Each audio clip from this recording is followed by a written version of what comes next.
بسم اللہ والحمد للہ والصلاة والسلام علی رسول اللہ وعلی آلہ واصحابہ وازواجہ ومن والاه اما بعد اعوذ باللہ السمیع العلیم من الشیطان الرجیم بسم اللہ الرحمن الرحیم لقد کان لکم فی رسول اللہ اسوۃ حسنہ۔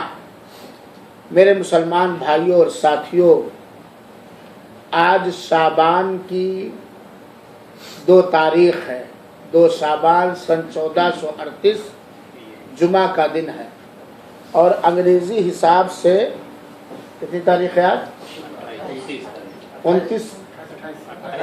28 کیا؟ 28 اپریل 2017۔ اور انشاءاللہ العزیز اللہ کی توفیق اور اس کی مدد چاہتے ہوئے شعبان کے مہینے کے تعلق سے حدیث پاک میں جو باتیں آئی ہیں اور ان حدیثوں کے اندر جو صحیح حدیثیں ہیں انہیں بتلانے کی کوشش کی جائے گی، اور پھر بعد میں ہندوستان اور پاکستان اور بنگلہ دیش جیسے اور دوسرے ملکوں میں جو ایسی چیزیں رائج اور عام ہیں جن کا تعلق سنت رسول صلی اللہ علیہ وسلم سے نہیں ہے، سنت صحابہ سے نہیں ہے، سلف صالحین کے عمل سے نہیں ہے، اس پر بھی کچھ مختصر طریقے سے روشنی ڈالنے کی کوشش کی جائے گی۔ ذرا غور سے سبق کو سنیں گے۔ سب سے پہلی بات تو یہ ہے کہ اللہ تعالی نے قرآن مجید کے اندر سارے لوگوں کو، نبی پاک صلی اللہ علیہ وآلہ وسلم کو اپنی زندگی کے لیے، زندگی کے سارے معاملات کے لیے، اللہ تعالی کی قربت حاصل کرنے کے لیے، اللہ کی عبادت اور بندگی کرنے کے لیے، اللہ کو راضی کرنے کے لیے آئیڈیل اور نمونہ اور مثال بنانے کا حکم دیا ہے۔ ہم سارے لوگوں کے لیے نبی پاک صلی اللہ علیہ وسلم زندگی کے ہر گوشے میں آئیڈیل اور نمونہ ہیں۔ اللہ تعالیٰ نے قرآن مجید کے اندر بیان فرمایا، لقد کان لکم فی رسول اللہ اسوۃ حسنہ، یقیناً تم سارے لوگوں کے لیے نبی پاک صلی اللہ علیہ وسلم کی زندگی میں اسوہ ہے، نمونہ ہے، آئیڈیل ہے۔ یہ آیت کریمہ ہمیں یہ تعلیم دے رہی ہے، جو کلام ربانی ہے، کہ ہمارے لیے ہر چیز میں مثال کون ہے؟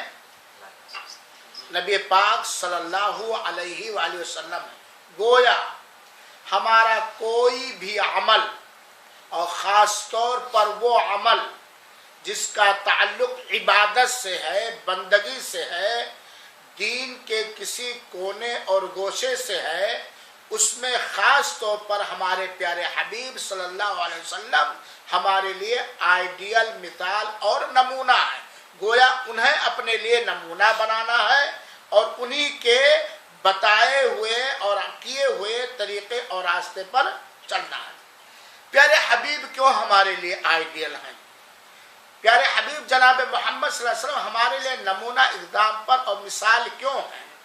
کیونکہ آپ نبی ہیں، کیونکہ آپ رسول ہیں، کیونکہ آپ آخری پیغمبر ہیں، کیونکہ آپ آخری نبی ہیں، کیونکہ اللہ تعالی نے اپنے بندوں کے لیے جو پسند کیا ہے، جس طرح پسند کیا ہے، جب پسند کیا ہے، جبریل امین کے ذریعہ آپ پر اللہ تعالی نے اتارا ہے۔ کیونکہ نبی کریم صلی اللہ علیہ وسلم کا بتایا ہوا طریقہ، بتایا ہوا راستہ، بتائی ہوئی عبادت، یہ سب رب کائنات کی طرف سے ہے۔ کیونکہ ہمارے نبی پاک صلی اللہ علیہ وسلم کی صفائی میں اللہ تعالیٰ نے فرمایا ہے، وَمَا يَنْتِقُ عَنِ الْهَوَىٰ إِنْ هُوَ إِلَّا وَحْيٌ يُوحَىٰ۔ اللہ کے رسول اکرم صلی اللہ علیہ وآلہ وسلم اپنے نفس کی پیروی کر کے خواہشات نفس کے حساب سے کچھ بھی بات نہیں کرتے، کچھ بھی نہیں بولتے. جو کچھ آپ بولتے ہیں وہ اللہ تعالیٰ کی جانب سے میسج ہوتا ہے، اللہ تعالیٰ کی جانب سے وہ پیغام ہوتا ہے، اللہ تعالیٰ کی جانب سے وہ وحی ہوتی ہے. ہم نبی پاک صلی اللہ علیہ وسلم کو ہی کیوں آئیڈیل بنائیں، دوسرے کو آئیڈیل اور نمونہ کیوں نہ بنائیں؟ اس لیے کہ آپ آخری پیغمبر اور نبی اور رسول ہونے کے ساتھ ساتھ آپ کی شان یہ ہے، آپ کا مقام یہ ہے، آپ کا معاملہ یہ ہے کہ اللہ تعالیٰ نے ہمارے نبی کی تربیت کی ہے. اللہ تعالیٰ نے ہمارے نبی کی تربیت کی ہے، ہمارے نبی کو سکھایا ہے، سلیقہ بتایا، طریقہ بتایا. اللہ کے رسول نے ایک حدیث میں فرمایا کہ میرے رب نے میری تربیت کی ہے اور سب سے بہترین تربیت کی ہے. تو وہ ذات گرامی، وہ ذات پاک جس کی تربیت عرش والا مولا کرے، وہ ذات پاک، وہ ذات گرامی جس کی تربیت عرش والا مولا کرے، وہ ذات گرامی جس کے اوپر دین اتارے عرش والا مولا، اس سے بڑھ کر کون ہمارے لیے اسوہ اور نمونہ بن سکتا؟ یہ فارمولہ اگر ہمیں سمجھ میں آ گیا اور یقین ہو گیا تو ہم اپنے سماج میں کوئی بھی چیز دیکھیں، کسی طرح کی بھی عبادت دیکھیں، تو ہمیں پہلے پتہ لگانا پڑے گا کہ یہ عبادت اس طرح کی، اس تاریخ میں، اس دن میں، اس وقت میں، اتنی تعداد میں ہمارے آقا نے کیا ہے کہ نہیں کیا. اگر کیا ہے تو وہ ہم لیں گے، اور اگر نہیں کیا ہے چاہے زندگی میں ایک ہی بار، تو ہم اسے ردی کی ٹوکری میں ڈال دیں گے، کیونکہ ہمارے لیے آئیڈیل اور نمونہ پیارے حبیب صلی اللہ علیہ وسلم ہے. اور نبی پاک صلی اللہ علیہ وسلم کے امتیوں میں سے کوئی بھی اگر وہ بات کہے جو نبی نے کہی ہے یا نبی نے کی ہے یا کرنے کی اجازت دی ہے تو ہم اسے لیں گے. اس لیے نہیں کہ فلاں پیر صاحب نے کہا ہے، بلکہ اس لیے کہ وہ نبی کی بات ہے، نبی کا طریقہ ہے، نبی کی سنت ہے. اور اگر کوئی بھی بات کہے، کوئی بھی عبادت رائج کرے، اگر نبی پاک صلی اللہ علیہ وسلم سے ثابت نہیں ہے اور صحابہ کرام نے وہ نہیں کیا، چاہے وہ کتنا بڑا عالم ہو، کتنا بڑا ولی ہو، کتنا بڑا مولانا ہو، ہم اس کا احترام کریں گے، لیکن اس کے اس بات کو قطعاً نہیں لیں گے، کیونکہ ہمارے اور آپ کے لیے آخری پیغمبر اور آئیڈیل اور نمونہ جناب محمد مصطفیٰ صلی اللہ علیہ وسلم. عبادت کا کوئی طور طریقہ، عقیدے کا کوئی مسئلہ اگر وہ صحیح سندوں کے ساتھ، صحیح حدیثوں سے، قرآنی آیات سے، اور قرآنی آیات اور صحیح حدیثوں سے صحابہ کرام نے جس طرح سمجھا ہے، جو سب سے بہترین امت ہے، اگر وہ ثابت ہے تو ہم لیں گے، کریں گے، اس کی دعوت دیں گے. اور اگر ثابت نہیں ہے تو نبی کے ساتھ وفاداری یہ ہے، نبی کے سے محبت یہ ہے، نبی کے سے عقیدت کا تقاضا یہ ہے کہ اس بات کو چھوڑ دیں. نبی کا بتایا ہوا طریقہ رحمان کا بتایا ہوا طریقہ ہے، اور نبی کے طریقے کے خلاف بتایا گیا طریقہ یہ شیطان کا طریقہ ہے، یہ مردود شیطان کا طریقہ ہے. چاہے وہ حقیقی شیطان ہو یا مصلحت پسند اس وقت کا کوئی دجال اور مکار اور فرادی ہو. یہ شعبان کا مہینہ ہے. شعبان کے مہینے کے بعد نیکیوں کا موسم، مغفرت کا مہینہ، بخشش کا مہینہ، قرآن کا مہینہ جسے ہم اور آپ رمضان مبارک کہتے ہیں، وہ مہینہ آنے والا ہے. نبی پاک صلی اللہ علیہ وسلم کی سیرت پاک کا صحیح احادیث کی روشنی میں جب ہم مطالعہ کرتے ہیں تو ہمیں ایک نصیحت ملتی ہے کہ شعبان کے مہینے میں اللہ کے رسول اکرم صلی اللہ علیہ وسلم رمضان مبارک جیسے خیر و برکت والے مہینے کے استقبال کے لیے تیاریاں شروع کرتے تھے. چنانچہ ہم مسلمانوں کو چاہیے کہ اب آج سے 28 دن یا 29 دن کل باقی ہے رمضان آنے میں، اور بہت ہی اہم مہینہ آنے والا ہے جس کی برکت اور عظمت اور فضیلت آپ سارے مسلمان اچھی طرح جانتے ہو. اس کے استقبال کے لیے، اس کو اچھے سے برتنے کے لیے ہمیں آج ہی سے تیاری شروع کر دینی چاہیے۔ دیکھ لیجئے اگر کسی ملک کے اندر رمضان مبارک دنیاوی تجارت کا مہینہ ہے تو تجارتی آج ہی سے تیاری شروع کر دیے۔ چنانچہ توپ کے ٹیلروں نے اپنی دکانوں کو کپڑوں سے بھر لیا، دکانداروں نے جن کی تجارت رمضان میں زیادہ چلتی ہے وہ آج ہی سے مال اتارنے لگے۔ تو اس سے بڑھ کر ہمیں رمضان مبارک کے لیے آج ہی سے تیاری کرنی چاہیے۔ چنانچہ آج ہی سے ہمیں سچے دل سے رب کائنات پر توکل اور بھروسہ اور یقین کر کے ہمیں پیاری دعا کرنی چاہیے کہ اے اللہ تو ہمیں صحت و عافیت کے ساتھ نیکیوں کی توفیق دیتے ہوئے رمضان مبارک کا مہینہ میسر فرما اور اس کے اندر تو اپنا قدرداں بنا، تیری قدر کرنے کا تو موقع دے۔ پہلی تیاری یہ ہے۔ دوسری تیاری یہ ہے کہ اگر کسی مسلمان مرد کا یا کسی مسلمان عورت کا پچھلے رمضان کا فرض روزہ چھوٹا ہوا ہے اور اب تک وہ مکمل نہیں کر پایا، قضا نہیں کر پایا، تو یہ اگلے رمضان کا چاند نکلنے سے پہلے اسے قضا کر لینا چاہیے۔ کیا کرنا چاہیے؟ اسے قضا کر لینا چاہیے۔ تیسری تیاری یہ ہے کہ رمضان مبارک کا مہینہ قرآن کی تلاوت کا مہینہ ہے، صدقات و خیرات کا مہینہ ہے، خاص طور پہ قیام اللیل کا مہینہ ہے۔ آج ہی سے فرض کے علاوہ نفلی صدقات کی عادت ڈالنی چاہیے، نفلی روزے رکھنے کی عادت ڈالنی چاہیے، نفلی نمازیں پڑھنے کی عادت ڈالنی چاہیے، وہ نفلی نمازیں جو اللہ کے رسول اکرم صلی اللہ علیہ وسلم سے ثابت ہے۔ چنانچہ آپ دیکھیے سماج کے اندر دو طرح کے لوگ پائے جاتے ہیں۔ ایک وہ لوگ ہیں جو رمضان مبارک کے اندر دنیا کمانے کی مکمل تیاریاں کر رہے ہیں۔ ایک وہ لوگ ہیں جو رمضان مبارک کے اندر کوشش کریں کہ کوئی نیکی ہم سے فوت نہ ہونے پائے، کوئی نیکی ہم سے چھوٹنے نہ پائے۔ چنانچہ افطار کرنے کے لیے خیمے وغیرہ کی تیاریاں شروع ہو گئی، لوگ افطار کرانے کا ثواب حاصل کرنے کے لیے، اور دینی کمیٹیوں میں افطار کرانے کے لیے پیسے جمع ہونے لگے۔ دوسرے غریب ملکوں میں کپڑے وغیرہ رمضان کے بھیجے جانے لگے۔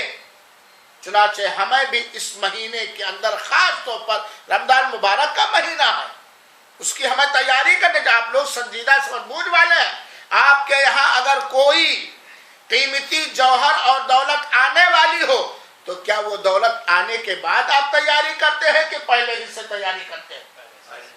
اور جو پہلے سے تیاری کرتا ہے وہ اس قیمتی دولت کی قدر زیادہ کر لے جاتا ہے، اور جو اچانک تیاری کرتا ہے تو کچھ بھول گیا، کچھ چھوٹ گیا، کچھ کھو گیا۔ لہذا ہمیں رمضان المبارک کی تیاری کرنی چاہیے۔ شعبان کے اندر ہمارے رسول اکرم صلی اللہ علیہ وسلم جو ہمارے اور آپ کے لیے، سارے مسلمانوں کے لیے بلکہ سارے انسانوں کے لیے بہترین نمونہ اور مثال اور اگزامپل ہے، ان کا عمل کیا تھا۔ دوسرے مہینوں کے بنسبت اس مہینے میں ہمارے رسول پاک صلی اللہ علیہ وسلم زیادہ سے زیادہ نفلی روزے رکھتے تھے۔ زیادہ سے زیادہ کیا کرتے تھے؟ نفلی روزے رکھتے تھے۔ چنانچہ صحیح بخاری کی روایت اور صحیح مسلم کی روایت سے یہ معلوم ہوتا ہے، اما عائشہ رضی اللہ تعالیٰ عنہ بیان کرتی ہیں کہ کان رسول اللہ صلی اللہ علیہ وسلم یصوم حتی نقول لا یفطر ویفطر حتی نقول لا یصوم وما رأيت رسول الله صلى الله عليه وسلم استكمل صيام شهر قط إلا رمضان وما رأيت في شهر أكثر منه صياما في شعبان۔ لمبی روایت ہے، صحیح مسلم کے اندر بھی ہے اور صحیح بخاری کے اندر بھی ہے دوسرے الفاظ کے ساتھ۔ حضرت عائشہ کہتی ہیں کہ اللہ کے رسول اکرم صلی اللہ علیہ وسلم شعبان میں اتنا زیادہ نفلی روزہ رکھتے تھے کہ ہم لوگ سوچتے تھے کہ اب آپ کبھی روزہ توڑیں گے نہیں، پورا شعبان روزہ رکھیں گے۔ اور کبھی کبھار ایسا کرتے تھے کہ بالکل 2-3 دن توڑے رہتے تھے، نہیں رکھتے تھے، یہاں تک کہ ہم لوگ سمجھتے تھے کہ اب شاید شعبان میں آپ روزہ نہ رکھیں۔ ہم نے کبھی نہیں دیکھا کہ اللہ کے رسول اکرم صلی اللہ علیہ وسلم نے کسی مہینے کا پورا روزہ رکھا ہے سوائے رمضان کے، لیکن سب سے زیادہ نفلی روزہ اللہ کے رسول اکرم صلی اللہ علیہ وسلم شعبان کے مہینے میں رکھتے تھے۔ بلکہ ایک روایت میں ہے کہ ایک سال اللہ کے رسول اکرم صلی اللہ علیہ وسلم نے پورے شعبان کا روزہ رکھا۔ یہ صحیح حدیث سے ثابت ہے، مسلم کے اندر بھی ہے اس طرح کی روایت، اور صحیح بخاری کے اندر اور سنن کی دوسری کتابوں کے اندر بھی یہ حدیث موجود ہے۔ چونکہ بخاری اور مسلم کی روایت سب سے زیادہ اہم اور صحیح ہوتی ہے، اس سے یہ پتا چلا کہ شعبان کے مہینے میں اللہ کے رسول اکرم صلی اللہ علیہ وسلم زیادہ سے زیادہ روزے رکھتے تھے، اور شروع شعبان سے آپ روزہ رکھتے تھے۔ چنانچہ ہمیں چاہیے کہ رمضان مبارک کے استقبال کے، چونکہ رمضان مبارک کے اندر خاص طور پر ایک عبادت ہے جسے روزہ یا صوم کہتے ہیں، جو اسلام کا چوتھا رکن ہے، اس کی تیاری کے لیے آج ہی من بنائیں، موڈ بنائیں، عادت ڈالیں، عبادت کے طور پر، عادت ڈالنے کے طور پر نہیں، زیادہ سے زیادہ نفلی روزے رکھیں۔ امت محمدیہ کو اللہ کے رسول اکرم صلی اللہ علیہ وسلم نے 15 شعبان کے بعد نفلی روزہ رکھنے سے منع کیا ہے۔ کسی کا فرض چھوٹا ہوا ہے وہ پورا کرے گا اگر نہیں پورا کر پائے، لیکن نفلی روزہ رکھنے سے منع کیا ہے تاکہ 15 دن کے اندر جسمانی طور پر رمضان مبارک کے روزے کے لیے خاص تیاری کر لے۔ کیونکہ پورا شعبان کا مہینہ اگر روزہ رکھے گا، پھر رمضان کا مہینہ جو فرض اور روزہ ہے، تو ہو سکتا ہے رمضان مبارک کے روزے کی ادائیگی میں کوتاہی اور سستی۔ تو 15 شعبان کے بعد اللہ کے رسول اکرم صلی اللہ علیہ وسلم نے روزہ رکھنے سے منع کیا ہے۔ یہ سنت ہے، یہ نفل عبادت ہے رمضان مبارک کے استقبال کے لیے یا اللہ تعالیٰ سے قربت حاصل کرنے کے لیے، کیونکہ یہ عظیم ترین مہینہ ہے اور اس کے بعد رمضان مبارک کا مہینہ آنے والا ہے۔ شعبان کے اندر، ماہ شعبان کے اندر نفلی روزے جیسی اہم عبادت کے علاوہ کوئی ایسی خاص عبادت اللہ کے رسول اکرم صلی اللہ علیہ وسلم سے ثابت نہیں ہے جو آپ نے دوسرے مہینوں میں نہ کیا ہو، صرف رمضان میں، شعبان میں کیا ہو، یا شعبان کی کسی رات کو کیا ہو، یا شعبان کی کسی تاریخ کو کیا ہو۔ بات سمجھیے گا، اس نفلی روزوں کے علاوہ، روزوں کے علاوہ، میں ایک روزہ نہیں بولتا، روزوں کے علاوہ اللہ کے رسول اکرم صلی اللہ علیہ وسلم نے کوئی شعبان کے کسی رات میں، شعبان کے کسی دن میں کوئی ایسی خاص عبادت نہیں کی ہے جو اللہ کے رسول اکرم صلی اللہ علیہ وسلم دوسرے مہینوں میں نہ کیا ہو، خالی شعبان میں کیا ہو، ان نفلی روزوں کے علاوہ۔ چنانچہ ہمارے لیے ہمارا نمونہ، جس کو رب نے نمونہ بنانے کا حکم دیا ہے، اس سے شعبان کے مہینے میں صرف خاص طور پر نفلی روزے ثابت ہے، اور آدمی چاہے تو 1 شعبان سے لے کر کے 15 شعبان تک کنٹینیو لگاتار روزے رکھ سکتا ہے، اور اس میں اس کو نفلی روزے کا اجر و ثواب ملے گا۔ اگر ہم پورا نہیں رکھ سکتے ہیں تو کم سے کم ہر جمعرات کو، ہر منڈے کو، اور ایام 20، 13، 14، 15 3 دن لگاتار، 13، 14، 15 3 دن لگاتار ہمیں روزے رکھنا چاہیے، یا اور زیادہ رکھنے کی کوشش کرنی چاہیے۔ اور جب بندہ رب کی قربت حاصل کرنے کے لیے کسی نیک کام کا ٹھوس ارادہ کرتا ہے تو اللہ کی مہربانی اس کے ساتھ ہوتی ہے، اللہ کا کرم اس کے ساتھ ہوتا ہے، اللہ کی توفیق اسے ملتی ہے۔ اتنی بات اللہ کے رسول سے ثابت ہے، لیکن اب آئیے دیکھا جائے، وقت کی کمی کے حساب سے میں مختصر طور پر بیان کرتا ہوں۔ جن ملکوں سے ہمارا تعلق ہندوستان، پاکستان اور بنگلہ دیش سے ہے، ان ملکوں میں شعبان کے اندر کچھ ایسے کام کیے جاتے ہیں جو صحیح حدیث کی روشنی میں اللہ کے رسول اکرم صلی اللہ علیہ وسلم سے قطعاً ثابت نہیں ہے.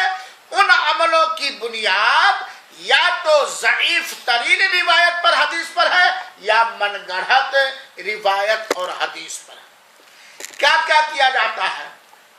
ایک بات تو یہ پھیلائی جاتی ہے کہ 15ویں شعبان کی رات سب سے مبارک رات ہے، بڑی رات ہے، عبادت کی رات ہے، اسی رات قرآن اترا ہے.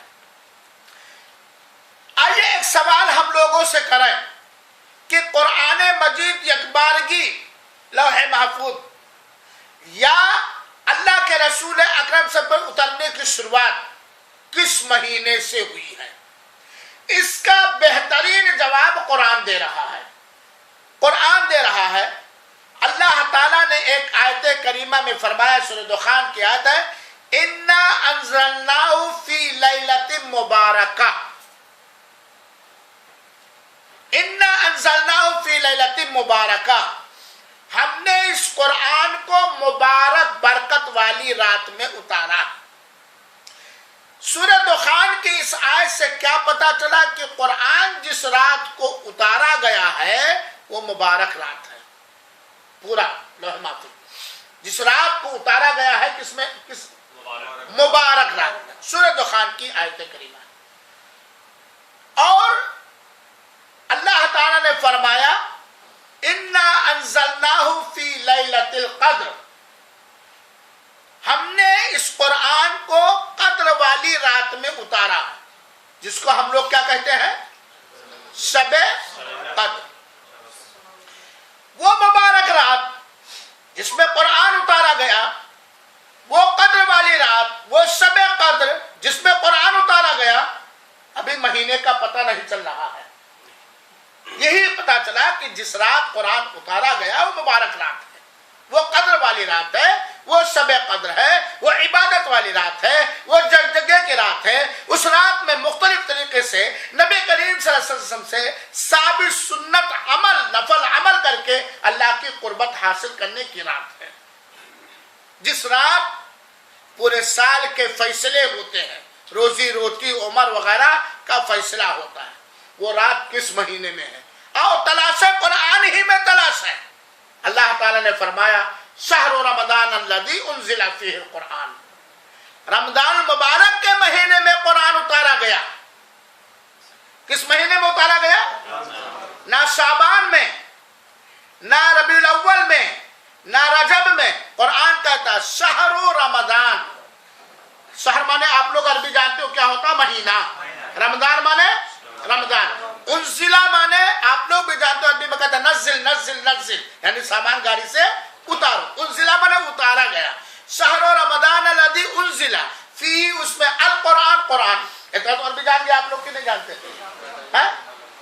رمضان کے مہینے میں قرآن اتارا گیا ہے. یہ قرآن گواہی دیتا ہے. گویا سورہ دخان کی وہ آیت کریمہ جس میں ہے کہ مبارک رات میں قرآن اتارا گیا، اور اِنَّا أَنزَلْنَاهُ فِي لَيْلَةِ الْقَدْرِ والی آیت کے قدر کی رات میں اتارا. وہ مبارک رات، وہ قدر والی رات کس مہینے میں ہے؟ رمضان کے مہینے میں. پتا چل گیا قرآن کس مہینے میں اترانا؟ رمضان. اور آپ مسلمان جانتے ہو کہ اللہ کے رسول اکرم صلی اللہ علیہ وسلم کی حدیث سے پتا چلتا ہے کہ مبارک رات، ساری راتوں میں، سال کی ساری راتوں میں سب سے مبارک رات، قدر والی رات، رت جگہ جس کو کہتے ہیں، یا شب قدر رمضان المبارک کے آخری 10 دن کے طاق راتوں کے اندر ہے. آخری 10 دنوں کے طاق راتوں کے اندر. یہ اس سے پتا چلتا ہے کہ قرآن مجید رمضان المبارک کے لیلۃ القدر میں اتارا گیا ہے، مکمل سما لوح میں. اللہ کے رسول اکرم صلی اللہ علیہ وسلم پر قرآن کی پہلی آیت کریمہ اتری ہے 21 رمضان کو. کس تاریخ کو؟ قرآن کے نبی پاک صلی اللہ علیہ وسلم پر اترنے کی شروعات بھی رمضان کے مہینے میں ہوا، اور پھر 23 سال کے اندر اللہ تعالیٰ نے جس طرح ضرورت محسوس کیا وہ اسے اتارا. چنانچہ قرآن رمضان مبارک کے